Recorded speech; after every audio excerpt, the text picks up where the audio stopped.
My daughter was sobbing, holding our dog's paw in the last moments. And in the evening her stepmother said, "Well, now we will finally have a clean house."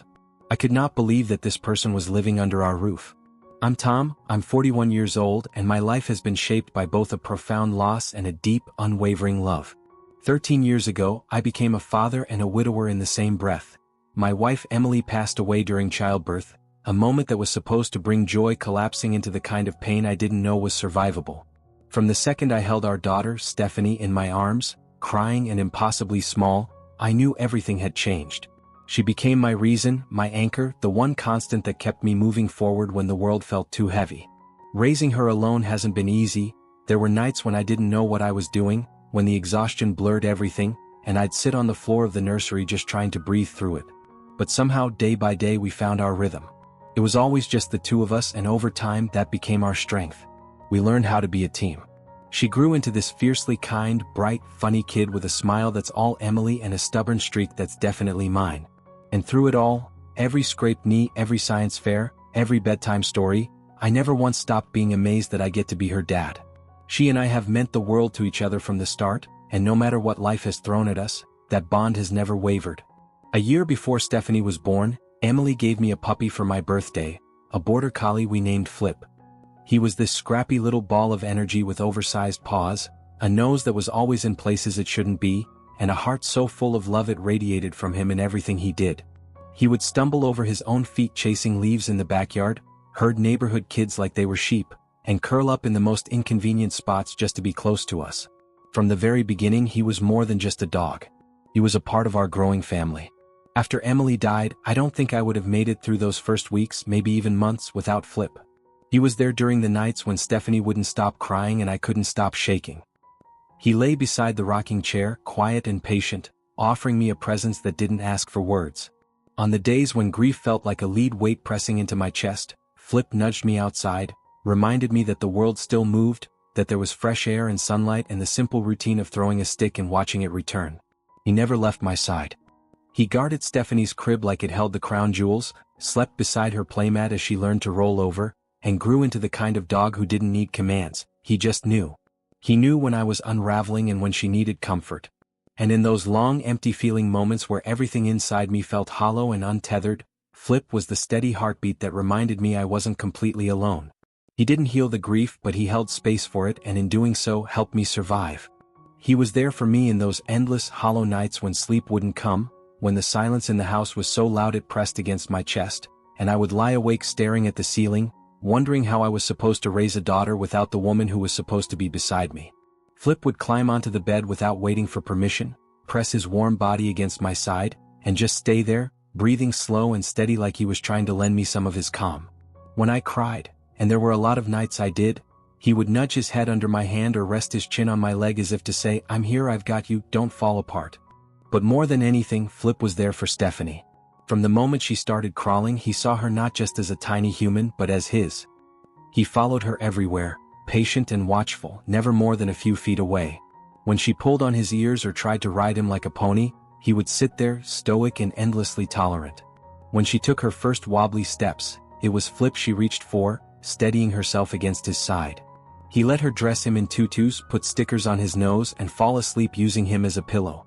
And in return, he watched over her with a devotion that was so pure, it sometimes brought tears to my eyes. They grew up together, those two.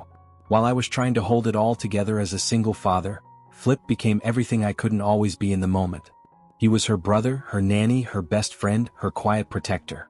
He guarded her dreams at night and her steps during the day. And every time I watched the two of them curled up on the rug, sharing a moment only they truly understood, I knew Emily would have smiled at the sight. Flip wasn't just our dog. He was part of our story, our survival, our family. When Stephanie was 5, we were spending a quiet Sunday afternoon at the park, the kind of day that feels warm and simple and safe, until, in a single moment, everything shifted. I had turned my head for what couldn't have been more than 30 seconds, answering a text or maybe picking up her jacket from the bench, and when I looked back, she was gone. Just gone. The world narrowed instantly. My chest clenched so tight I couldn't breathe, and I dropped everything and ran, screaming her name into the open air, my voice cracking with every shout. I sprinted down paths, checked the playground, the trees, every corner of the park, but there was no sign of her. The panic was immediate and total, like the ground had disappeared beneath me. But Flip had already started moving. I hadn't even noticed at first, too lost in my own rising terror, but while I was spinning in circles, gasping for help, he had locked onto something. With that same quiet, unshakable sense of purpose he always carried, he ran, nose down, tracking her without hesitation. And minutes later, when I was on the verge of collapsing, Flip came trotting back into view. At his side was Stephanie, calm and wide-eyed, her tiny hand gripping the back of his neck and her shirt bunched slightly in his teeth where he'd tugged her along. He had found her, somewhere near the edge of the woods, probably chasing butterflies or distracted by a patch of wildflowers, and he had brought her back to me like it was just something he did. I dropped to my knees and pulled her into my arms, crying into her hair while she patted my back like I was the one who needed comforting. Flip sat next to us, his tail thumping gently, watching us with those deep, understanding eyes. That was the kind of dog we had. Not just loyal, not just loving. He was the kind of dog who saw it as his sacred duty to keep our little family whole, to protect what was left of what we had lost, and to always bring us back to each other. Years later, after a long stretch of just Stephanie, Flip, and me navigating life together, I met a woman who, for the first time since Emily, made me feel like maybe our little world could grow without breaking. Her name was Donna. She was 39, confident in that calm, steady way that comes from having faced her own storms, and she worked as a project manager, the kind of job that seemed to fit her perfectly because she was thoughtful, organized, and always 3 steps ahead.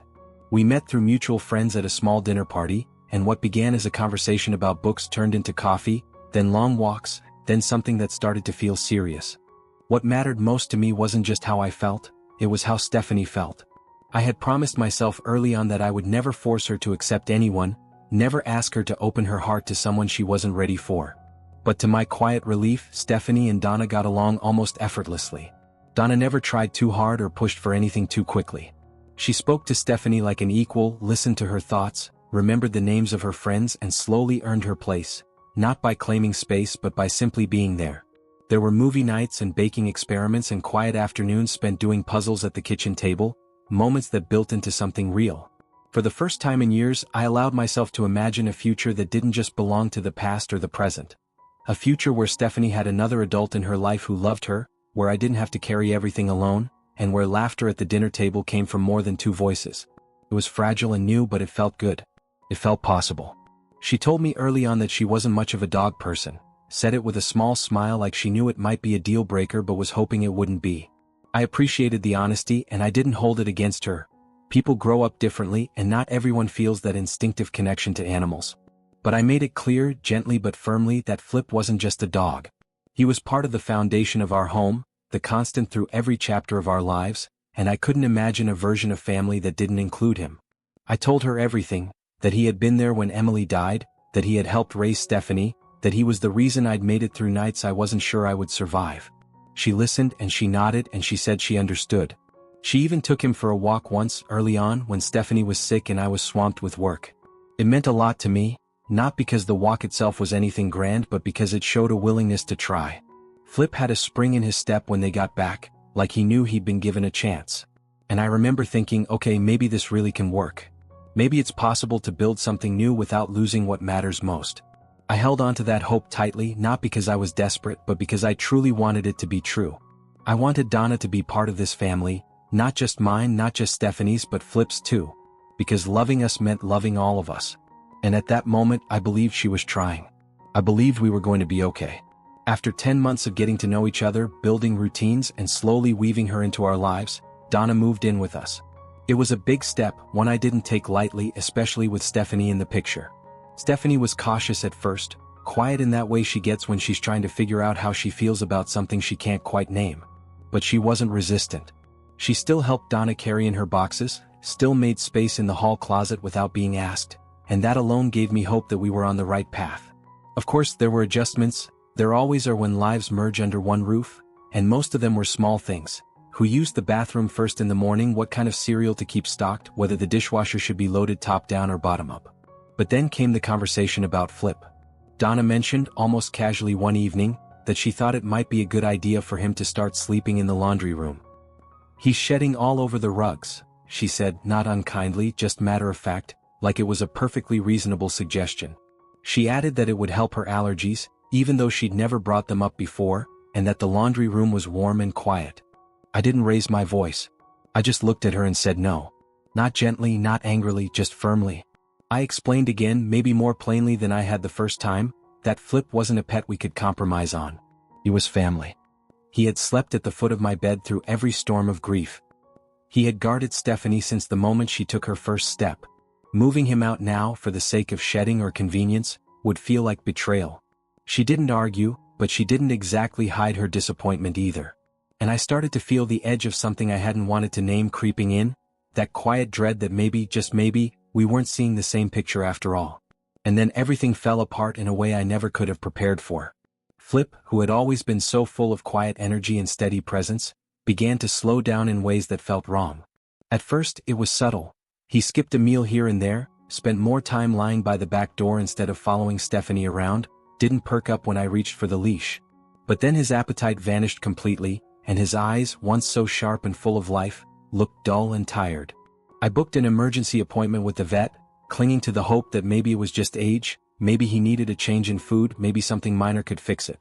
The exam was quiet, the vet gentle, but the words still landed like a sledgehammer: late-stage cancer, aggressive and inoperable. Flip had been hiding it well, as dogs often do, but now there was nothing left to do but let him go peacefully. I felt numb and sick and shattered all at once, but I knew I had to do this the right way. I left the clinic for a moment, sat in the car and called Stephanie's school. I told them it was urgent, that I needed to take her out early, and 15 minutes later, she was climbing into the passenger seat, confused, her eyes already searching mine for the answer she didn't want. I told her the truth on the drive, my voice breaking as I explained that Flip was very sick, that there was no way to make him better, and that the kindest thing, the only thing left to do, was to say goodbye. She didn't cry at first, just sat very still, staring out the window, one hand pressed tightly against her leg. At the clinic, they led us into a quiet room with soft lighting and a blanket on the floor, and Flip was already there, tail thumping weakly when he saw us. Stephanie knelt beside him, her hands shaking as she whispered in his ear, and I crouched beside them both, trying to hold it together as the vet gave us time. We stayed with him until his breathing slowed and stopped, until the room felt too still, too empty, and the warmth had faded from his body. I held Stephanie as she finally let the sobs come, and in the middle of that small room, we both said goodbye to the soul who had held our family together when everything else had fallen apart. Flip was more than a dog. He was our history, our heart, and in letting him go, it felt like we were losing Emily all over again. She and I sat side by side on the floor of that quiet, dimly lit room, our hands moving slowly over Flip's soft fur, trying to memorize the feel of him before it slipped away forever. Stephanie's face was pressed against his neck, whispering thank yous through her tears, and I sat with one hand resting on his side, the other clutching his worn leather collar like it was an anchor in a storm I didn't know how to survive. The warmth of his body was still there, but fading fast, and every second felt like a countdown I couldn't stop, like I was watching the last piece of something sacred dissolve right in front of me. I kept whispering too, thank you for finding her in the park, for sitting beside me all those nights, for being the one steady heartbeat in this house when everything else cracked. My throat was tight and raw, and no matter how hard I tried to hold it in, the sob broke through.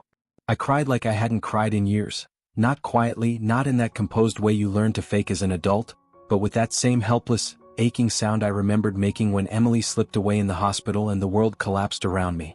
It was the same pain, sharp and hollow all at once, like losing the one thread that had tethered me to the strength I built over the years.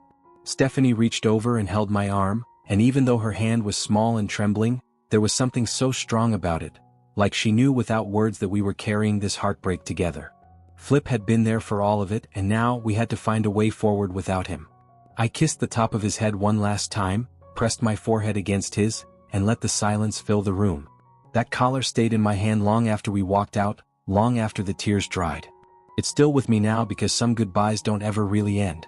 When Donna came home that evening, the air in the house still heavy with grief, I sat her down and told her everything, how Flip had deteriorated so quickly, how Stephanie and I had spent the afternoon at the clinic saying goodbye, how we held him until his last breath and left that room with a piece of ourselves missing. My voice was hoarse from crying, my hands still trembling from the weight of the day, and I was expecting, maybe foolishly, something close to understanding, even just quiet sympathy. Instead, she looked at me, eyes dry and unreadable, and said, "Well, then it's time to get a cat." For a moment, I honestly thought I had misheard her, that my brain had twisted her words into something they couldn't possibly be. But she just sat there, waiting for a reaction, as if what she'd said was perfectly reasonable, as if this unbearable loss was just an opportunity to redecorate our grief with something more to her taste. I stared at her, stunned, unable to form a sentence, my heart still cracked wide open from the afternoon, and all I could feel in that moment was a growing, unbearable distance between the life I'd built with love and pain, and the person now sitting across from me who didn't seem to understand any of it. I asked her again, slowly, trying to give her the benefit of the doubt, hoping that maybe she had misspoken or that grief had made me hear it wrong, but she repeated herself without hesitation. She said it just as plainly as if we were talking about replacing a broken appliance and not the loss of someone who had been family to us for 13 years. Then she added, almost offhandedly, that she had never really liked Flip anyway, that he was loud, always shedding, and now at least we could have a cleaner house and a bit more comfort. I stood there frozen, each word cutting deeper, and before I could respond, I heard the soft shuffle of footsteps behind me. Stephanie had come out of her room, probably looking for some comfort or just wanting to be near someone after the worst day of her childhood, and she had caught enough of the conversation to understand exactly what was being said. Her face twisted in disbelief, and then she just turned and ran, disappearing into her room with the door slamming shut behind her, the sound ringing through the house like a final, shattering echo. I wanted to go after her, to hold her and tell her we'd be okay, but I was too stunned, too hurt, too furious at the cruelty of what had just been said so casually in the space where Flip's memory still lingered in every corner. I looked at Donna, barely able to keep my voice steady, and told her that what she had just said wasn't only deeply disrespectful to me, but it was a direct insult to my daughter, who had just lost someone she loved with her whole heart. I told her that Flip wasn't just a dog, he was part of our family, our history, the silent witness to every scraped knee, every lonely night, every quiet triumph we'd lived through since Emily died. She didn't flinch, didn't soften, didn't even seem to consider what I was saying. Instead, she shrugged, that same indifferent expression on her face, and said, "It's just a dog. You need to learn to deal with loss." And in that moment, I felt something crack inside me. Not just anger, though there was plenty of that, but a deep, soul-deep disbelief that someone I had let into our home, our life, could speak with so little empathy. I could hardly contain myself from shouting, from unloading every thought that burned through me, from asking her how she could be so cold, so blind, so utterly detached from the kind of love and grief that had shaped Stephanie and me. But I didn't shout. I just stood there, the silence heavier than any argument, and realized that whatever I thought we were building with Donna, it couldn't survive this. Because someone who looked at our pain and saw inconvenience, someone who looked at a dog like Flip and saw just fur and noise, was never going to understand what family truly meant to us. The next morning, as if the previous day had been nothing more than a forgotten dream, Donna moved around the house with a forced cheerfulness that felt completely out of place in the quiet, grief-stricken atmosphere still hanging in every room. She brewed coffee, hummed softly, and then, without the slightest hint of acknowledgement for what had happened, asked Stephanie if she wanted to go shopping with her that afternoon, her tone light, almost performative. Stephanie didn't even lift her head. She kept her eyes on her cereal bowl, gave no reply, and when Donna asked again, she simply stood up without a word and walked to her room, closing the door with a soft, deliberate click that said more than any words could have. The rest of the day passed with a kind of strained politeness that made every minute feel longer than it should have, and by the time the evening settled in, I knew I couldn't keep pretending things were salvageable. After dinner, when the dishes were still in the sink and Stephanie was quietly reading in her room, I sat Donna down in the living room and looked her straight in the eye. I didn't raise my voice. I didn't accuse. I just told her the truth, that it looked like we had made a mistake with the move, that sometimes people can care about each other but still be fundamentally incompatible, and that the things we had clashed on weren't just differences, they were values, core beliefs, and the kind of compassion that builds a home. I told her that grief doesn't disappear just because someone new arrives, that Flip wasn't just our dog but a symbol of everything we had survived together. And when someone diminishes, that they diminish all of us. She didn't say much, just sat there, expression tight, like she knew the conversation was inevitable. But I could see it clearly now, the disconnect between us was too wide to bridge. And for Stephanie's sake, for my own peace, and for the memory of the dog who had held our world together, I knew that it was time to start undoing what we had tried to build. As soon as I finished speaking, Donna's calm facade shattered, and she stood up, her voice rising sharply as she accused me of choosing a dead dog over her, like everything we had been through together was suddenly invalidated by the loss of Flip. Her words were loud and bitter, echoing through the house with a sting that only deepened the ache that already lived in my chest. But I didn't back down. I didn't raise my voice. I just looked at her and told her the truth, that I wasn't choosing a dead dog over her, I was choosing compassion and humanity, and the kind of respect that should come naturally when someone is grieving, especially someone you claim to love. I told her that grief isn't logical or tidy, and that Flip was more than just a pet. He was a part of my story, of Stephanie's childhood, of the very fabric of our lives. And if she couldn't understand that, or worse, if she could look at our heartbreak and dismiss it, then maybe she had never truly belonged in this house. She didn't have much to say after that, not really. She stormed off to the guest room, slamming the door behind her, and the silence that followed felt almost peaceful compared to the weight of her indifference. Over the next few days we barely spoke. She moved through the house like a shadow, her presence thinning until it no longer felt like she lived there at all. And then one morning I came home from work to find her suitcase gone, the keys left on the counter, and a brief note saying she had moved in with her sister for the time being. I didn't feel relief or anger, just a quiet finality, the closing of a chapter that was never truly part of our story to begin with. And that night, for the first time in days, Stephanie came and sat beside me on the couch. We didn't say much. We didn't need to. We were still hurting, but we were together. And in that silence there was a kind of peace.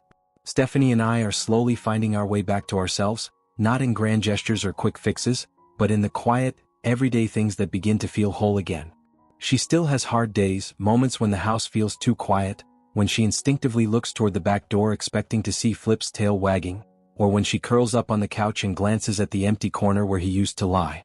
Her friends, sweet and thoughtful in a way that only kids who understand real loss can be, gave her a plush border collie a few weeks after it happened. She rolled her eyes and called it childish, said she didn't need it, but I noticed that night, and several nights after, that she tucked it under her arm before falling asleep, holding it the way she used to hold Flip when she was younger and the thunder scared her. We're not rushing anything. Grief has no timeline. But one day, sitting together at breakfast, she quietly asked if maybe sometime we could visit the shelter.